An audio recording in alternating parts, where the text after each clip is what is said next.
Ladies and gentlemen, welcome to the Motivate Property Podcast. It is Friday, the 21st of November, 2025. Hope everyone out there is having a fantastic week. So guys, this week we're talking about investing interstate. All right, so this is a fairly common topic that we do talk to our clients about here at Motivate Property quite often. And that is really helping our clients have the confidence to be able to invest interstate and sleep at night at the same time. All right, so that's really the crux of today's show. Now, I do want to do a little bit of a deep dive into this just to kind of give you guys a bit more understanding of the pros and cons, why it's beneficial to consider investing interstate, but also the things that we got to kind of deal with in terms of making sure it's the right plan and mitigating that risk. Now, first and foremost, I do want to say that if you are a smart, savvy investor who wants to make the best decisions, I would certainly consider a really good idea is to be investing interstate. All right. Now, I'm going to talk about why today. It is one of those ones that for some people, particularly when they're starting out, it can be quite, what's the word? Let's just say intimidating to be buying somewhere that you've never heard of and never been to. And I do know for a lot of people, their normal sort of immediate thought when it comes to investing in properties to buy a property that they're familiar with or an area they're familiar with. Generally speaking, it's within about a 7K radius of where they live, generally speaking, right? Now, I'm not saying that that's not a good idea. What I am saying, though, is when you are limiting yourself to consider only a small handful of suburbs, and the fact that there's around 15,000 suburbs in the country, it may actually pay for you to be making slightly better decisions by looking at, a pool of 15,000 suburbs instead of the 7 suburbs that are surrounding where you're living. All right. And that's kind of really, I guess, kind of the context of today's conversation. Now, to be clear, like I said, if you do want to succeed in property, you don't need to be investing interstate. Like I know of many people who only have properties and multiple properties in, say, Perth or Sydney or Brisbane, whatever the case is, and they're doing extraordinarily well, very successful. However, you are running a little bit of a higher risk, and that's kind of really what I want to speak to today and dig into. Now, let's firstly talk about like what it is and what it means to invest in interstate. All right, really what it means is, let's say, for example, if I'm living and working in, say, Perth, that's me essentially buying investment properties in Melbourne, Brisbane, Sydney, in other states other than WA. Now, firstly, is it legal? Of course it's legal, right? As an Australian citizen, you've got the ability to really kind of buy houses anywhere. And even if you are living in WA and buying interstate, let's just say in Brisbane, that doesn't mean you become a Brisbane resident. It just means you become an interstate investor, right, in Brisbane.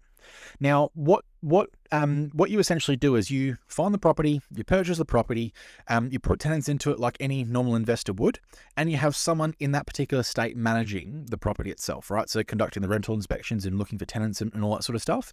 Now, generally speaking nowadays, because of technology, we've got the ability via email to kind of get everything sort of done in writing, behind the scenes anyway. So there is less and less requirement for you to actually have to be present in order to own that property and have it succeed, right? And that's really kind of what we're talking about today. Now, in terms of the I guess, let's just say the pros, right? There are a couple of benefits to be investing interstate. Now, firstly, for those, and despite where you live, right? For the most part, most people would recognize right now in Australia, we're in a boom, right? We're in a property boom. What does that mean? It means that prices, rents, the demand, the amount of properties, like everything is surging upwards, and it's getting more expensive. It's getting harder to do. And obviously everyone who owns property right now is making more and more money. However, that's not every city, right? So right now, for example, one easy comparison is Perth is well and truly increasing in price right now. Brisbane is increasing in price. Adelaide is increasing in price, but Melbourne is kind of stagnated. Yes, it's increasing a little bit, but it's kind of in very much a low phase of their cycle, right? Obviously, Melbourne, and to get to the weeds just a little bit, they've had some issues with their state government, as I've spoken about on a few times in previous episodes. But fundamentally, you've had the Victorian state government really disincentivize property investment in Victoria. It's caused a lot of people to leave. The market's come down, but the point is, if you've got all of your properties in Melbourne, you're probably not having much fun today, right? Why? Because your entire portfolio is now low. Whereas if you have properties in Perth, your portfolio is quite high, right? And so my thought is, and really what the first, I guess, kind of benefit is when you're putting properties in different states, you are diversifying your portfolio, right? You're not just reliant on just the Perth market growing. You're not reliant just on the downturn of, say, the Melbourne market. You've got one in Perth, you've got one in Melbourne, you've got one in Brisbane, you've got one in Sydney. your portfolio and each property is always doing something different, but overall it's mitigating risk. Like I said before, guys, I've known a couple of people in the past, right? One, and this is probably a more extreme example. There was one client that I was working with about 8 years ago. This client had 18 properties in Karratha, right? So not only did he have 18 properties just in WA, but they were literally in one town up north. And yes, I know most of you guys listen to this, do work in the mines, and you know that Karratha is very much a mining town. Well, when I say mining town, oil and gas, but overall, it's safe to say that, when times are really, really good, that client was making millions of dollars. I want you guys to understand that client today had to go through a full bankruptcy, right? Because obviously when the market crashed and those properties turned to shit, his entire portfolio turned to shit because he had all the properties in one spot, right? So that is a really good example of a bad example of not diversifying.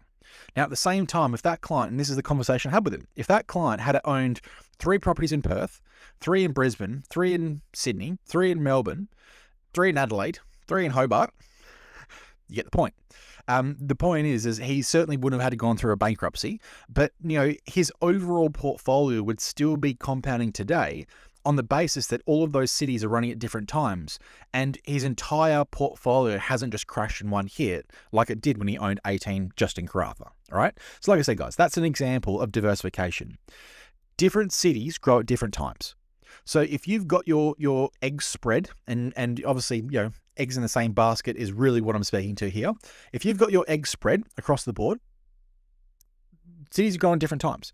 So, one example is Perth and Sydney are generally pretty counter-cyclical. So when one's growing, the other one's not. So if you've got, one in Perth and then say one property in Sydney, you've always got something that's growing, all right? And that's kind of the overall principle.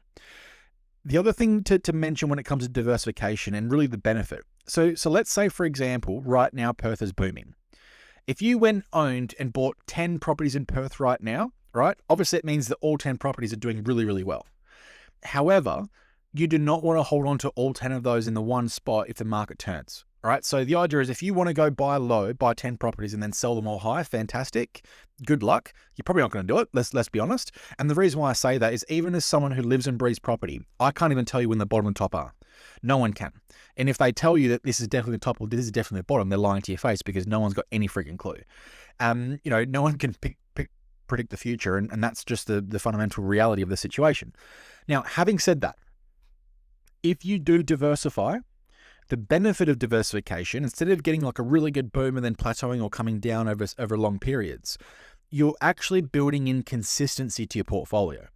So if you've got one property in every city and every city is doing something different at different times, your overall portfolio is still consistently growing no matter what phase of the cycle and no matter what year it's in.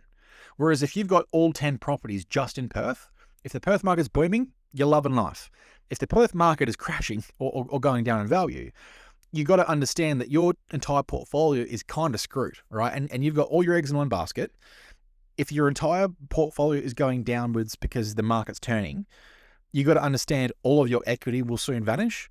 All of your servicing will soon vanish. All of the levers that you can pull are the door's going to be closing because you're not going to have those options pretty soon, especially if you get into negative equity. So the point is, when you're hoarding all of your portfolio into one spot, you're actually running a much higher risk, right? When it comes to diversification and consistency. So that's kind of one of the benefits when it comes to investing interstate. Now, secondly, when it comes to safety, all right? So like I said, by exposing yourself to different markets, you're not just reliant on one city performing, right? So one really good example, if you had bought 10 houses in Melbourne 5 years ago, you were laughing. Today, you'd be in a lot of pain because you've heavily invested into one market. The state government's turned around and, for lack of a better expression, has practically shit the bed when it comes to policy, when it comes to property investment in Victoria. The point is, your entire portfolio has probably lost about 30% in the last 5-6 years. So again, if you were living in Melbourne, you've only bought houses in Melbourne because you feel comfortable in Melbourne, 5-6 years ago versus today, you are in a world of hurt. So from a safety perspective, that's the second benefit of diversifying. So again, if that client hadn't bought 10 in Melbourne, he had bought 2 in Perth, 2 in Brisbane, 2 in Melbourne, 2 in Sydney, 2 in Hobart. Like, the point is, he wouldn't be in a world of hurt today. So the second benefit of going to different cities is obviously risk and mitigating risk. Now, the third thing, and this is probably the main benefit, is timing. So like I said to you guys, when we think about timing, every city goes through a boom at some point. After the boom's done, it generally goes through a bust, and then it goes through a boom and a bust, and vice versa. Now, if you're living in, say, Perth today, where the market's booming, and I'd say we're about halfway through our upswing at the moment in terms of the boom phase, the point is if you want to make the most money, and you want to make the most money as fast as possible, you would be buying in the cities where the market's low and they're about to boom, or they're just started booming. And the idea is you want to try and buy at the bottom of the boom phase and hold it till it's obviously at the most expensive of the boom phase. Now, having said that, if you're only looking in your backyard, you're probably not going to be aware of what the other cities are doing, and you're not going to be able to pick the right city at the right time, all right? Because you're so focused on the 7 suburbs around your suburb where you live. Now, I want to give you guys an example of how this actually played out for me personally, all right? So when I was, I was in the Navy, came back from the Middle East, obviously spent 6 months away. You don't spend any money. It was all tax-free dollars. I came back from the Middle East when I was 20 and I was cashed up. And that's when I went and bought my first property. Now, when I bought my first one as a first home buyer, made some very bad decisions. And in hindsight today, I wouldn't have made those decisions if I knew what I knew today. That's a different story, but I've talked about it a little bit briefly, but I'll talk about it again in the future. But fundamentally, I had my first home. And then what I had done is I had used the equity in that first home to essentially buy my second property, which was an investment property this time. Now, when I bought that investment property, I was using a company, and this is the company I used to work for back in the day. So I was a client of this company, and then I started working there once I left the Navy. But that particular company recommended that I was to buy a property in Brisbane. And so, not really knowing what I didn't know, I bought the property in Brisbane. Now, can you guys imagine, as a 20-year-old, going to my parents and saying, hey, Mum and Dad, I'm going to pull out the equity from the home that I just bought, and I'm going to use that equity to go and buy an investment property in Brisbane, in a suburb that I've never heard of, in a street I've never been to. Can you imagine what they had said to me? Yes. It was fairly colourful language, but it was along the lines of, you're absolutely effing insane, right? It's a scam. Don't do it. You're crazy. You don't live there. You've never been there. Is it real? There's all these questions and concerns that started popping up from my parents. And again, keep in mind, my parents are trying to keep me safe, so I totally get it. But again, as that, let's just say, arrogant young 20-year-old, I didn't want to be told anything, right? As you know, most young men do. And so obviously went ahead with it and purchased it. I mean, I trusted the company that I was working with, so I went ahead with it. Long story short, I bought that property for $401,000. Last bank valuation I got at the start of this year was about $850, right? So that property has more than doubled in the last 10 years, right? Which is exactly what I would expect from a good, rock-solid property investment. Now, the point is, I had bought at the right time in the Brisbane market for the property to go from $400,000 to $800,000 in the time frame that I've owned it, in the first, say 10 years. If I hadn't have been limited, if I had limited myself and only bought properties in, say, Perth, would I have got the same performance as quick? No, I wouldn't have, right? It would have taken a lot longer. And roughly from Perth, it was roughly from 2020 to sort of today where we've gone through a boom. But the point is my properties in Brisbane not only made me a lot more money pre-COVID, right? Because a lot of those returns actually happened pre-COVID, but that gave me the ability to buy house number 2, 3, 4, and so on and so forth, and keep investing in shares and businesses and all a bunch of other things. So the point of the story is, because I was open to investing interstate, it actually made me a lot more money faster, but more importantly, gave me the opportunity to keep investing more rapidly from that point. If I had only considered Perth, I would have been a lot more hamstrung, and I wouldn't have been able to do as much over the last 10 years.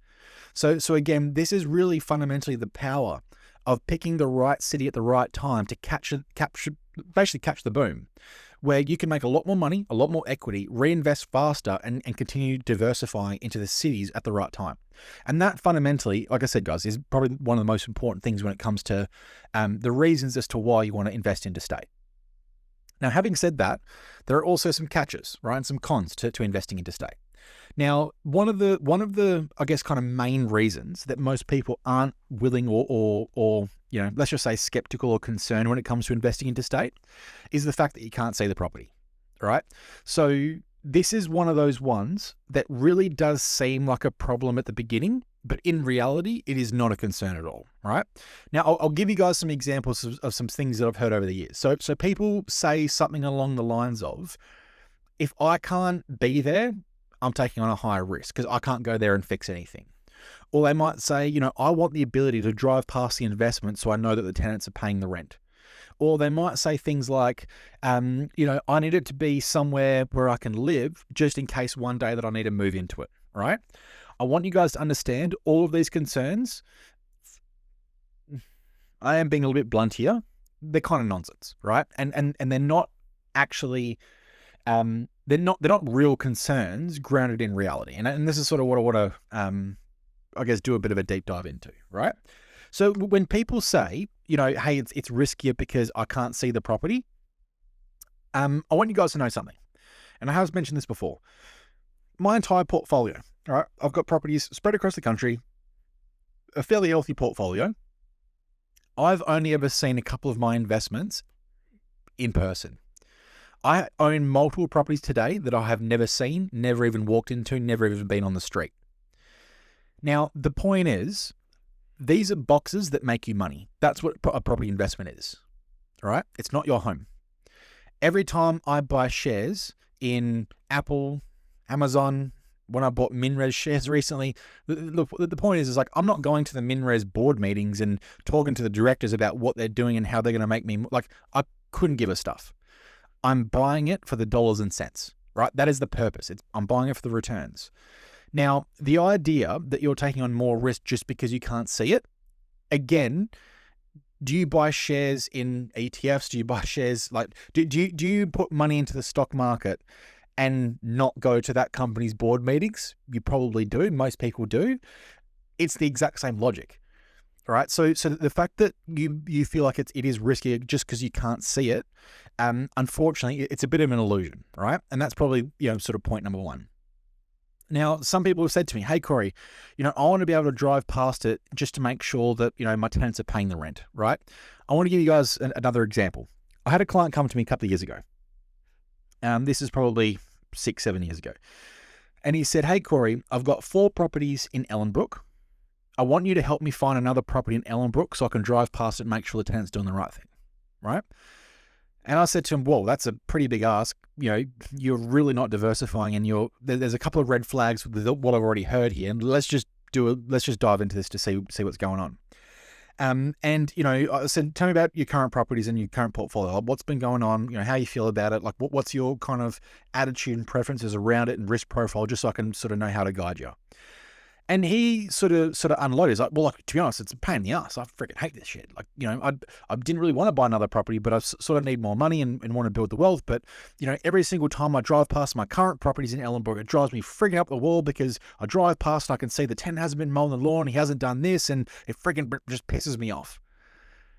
And here I am thinking, okay, do you realize that the problem that you have is the fact that you can see it, and that's what's actually making it hard? And this is when he was taken a little bit back by that statement and kind of had a bit of a think about it. But fundamentally, this is really, again, one of the problems.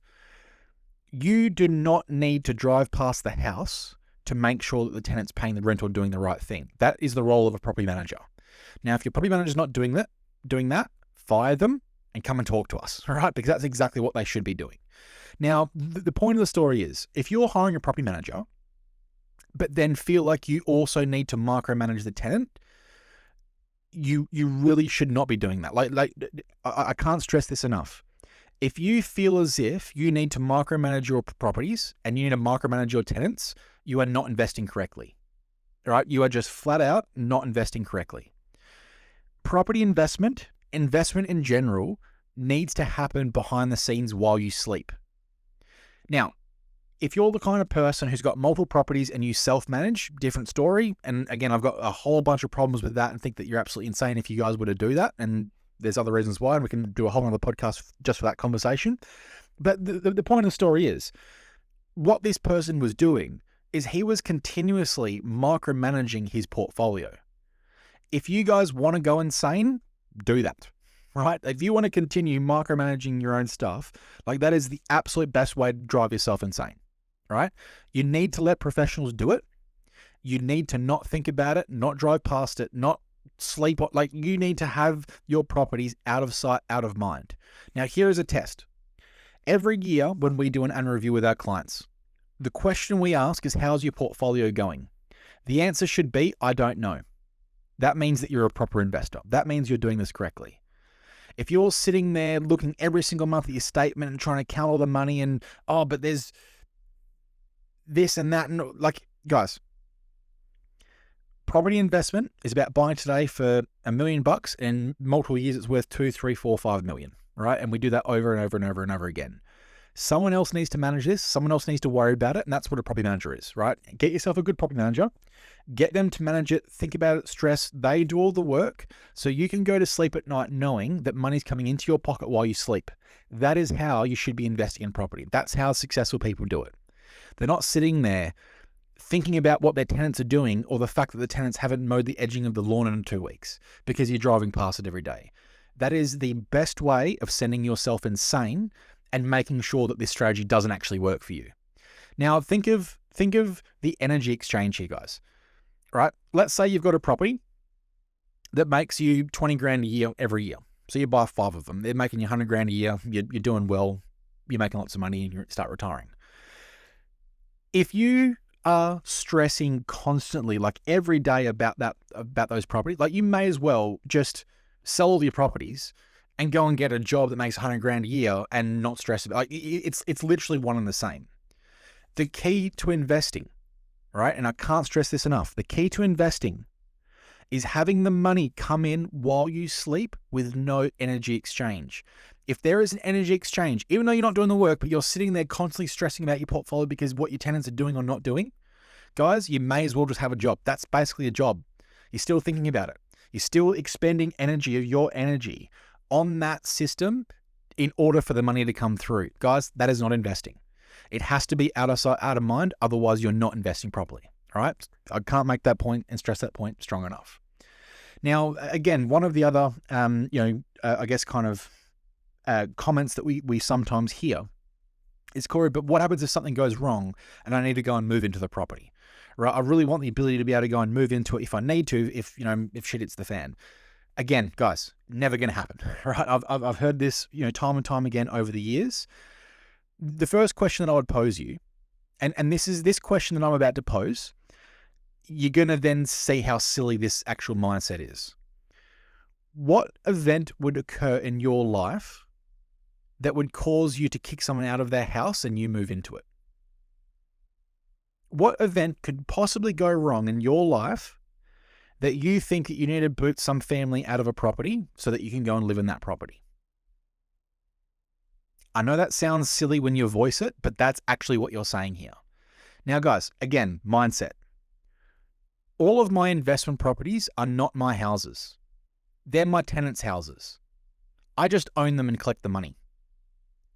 I do not live there. They are not for me to live in, ever. I do not buy them with the mindset or the thought or the lens ever that I'm going to be living in those properties. They are boxes that make me money. Now, if, for example, something was to hit the fan, right?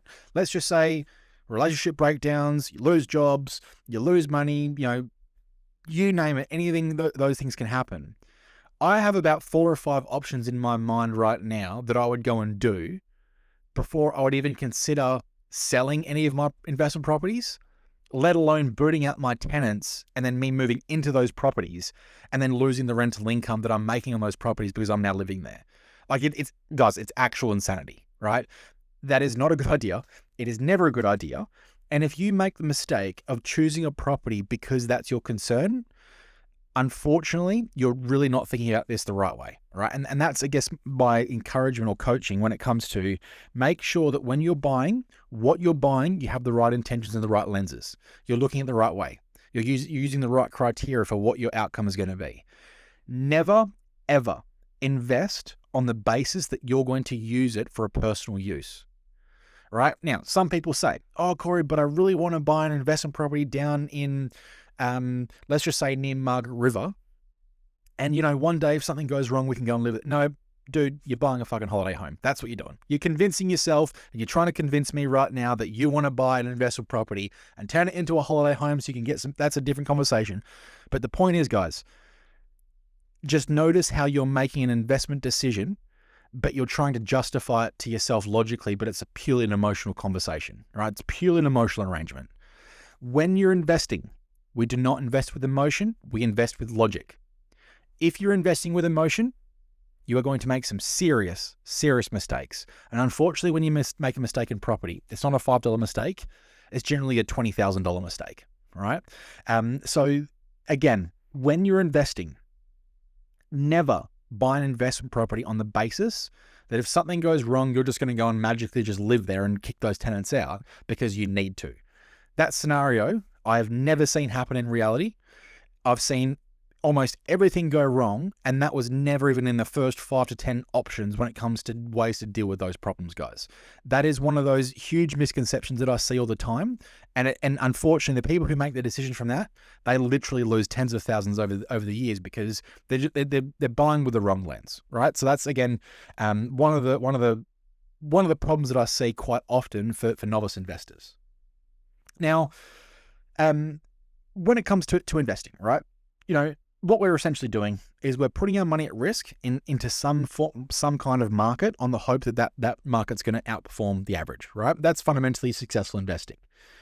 Now, when it comes to the current market, right, and the current, like today in 2025, there are a lot more people today who are open to investing interstate than there were, say, 10 years ago, right? And I think this is a good thing. But this is also a sign of the times and a sign of technology, right? So like I was saying before, guys, if you have a good property manager, now obviously we have a property management agency here in Perth. Excuse me.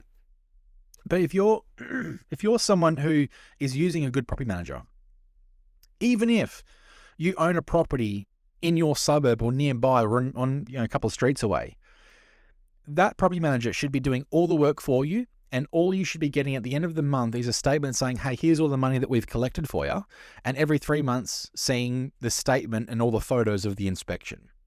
So because of the way that the current marketplace works for property management, it's all done online. It's all done, virtually, via email and video calls and things like that, where even if you do have a property next door, like you never actually have a requirement to see it. You never have a requirement to go and do maintenance. That's what the maintenance guys are for and handymans are for, that the property managers will organise for you. So because obviously technology is getting better and we can communicate instantly no matter where you are, having properties on the East Coast, having properties in America, it makes no problem on my end when it comes to actually owning them and making these decisions. If something goes wrong, the property manager says, hey, Corey, this is what's gone wrong. This is what we need to fix. And these are the options A, B, and C of how we want to deal with it. What do you want to do? Option 2, approved, done. They handle it.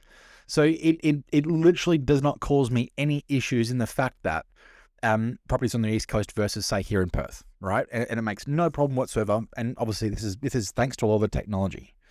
Now, the thing that I would say here, guys, is if you don't know other markets, right? And when I say that there's 15,000 suburbs in the country, there are literally 15,000 suburbs.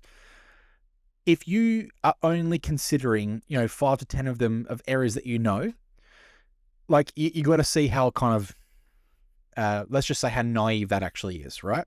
In other words, if you're only looking at, say, that the 5 to 10 suburbs around your suburb of where you're living, and you're saying to yourself, hang on, these 5 to 10 areas near where I'm living are the best areas to be investing in nationwide, but I'm not even going to consider the rest of the 15,000 suburbs that are on the East Coast or around Australia. You got to understand that you're not really investing properly, right? Now, I also get the fact that today, it can be quite hard to know, firstly, who to trust. It can be hard to find out what information is required, what knowledge you need, what local knowledge you need in order to make the right decision. So the first thing that I would say is if you're that kind of person who wants to invest interstate, but you've never been to Queensland or Victoria or South Australia before, or WA before, and you've got no idea what's good, what's bad, what metrics to use when it comes to finding a property, whatever phase of of your strategy you're in, whether it's phase 1, phase 2, or phase 3. The point is, you need a professional who knows what they're talking about. Now, one of the benefits of our team is we do look nationally, right? So we look in every state. We're constantly looking for properties in every state. Now, again, right now, we're really fundamentally looking in the big 4. Sydney, Melbourne, Brisbane, Perth, and a little bit in Adelaide. So the big 5, right? But the point is we are constantly chopping and changing which city we're recommending based on the low points of the cycle and growing. So because we're doing this data collection nationally, we purchase research nationwide. So we purchase research in every state, in every local city. We look at, and there's a few different platforms we've got.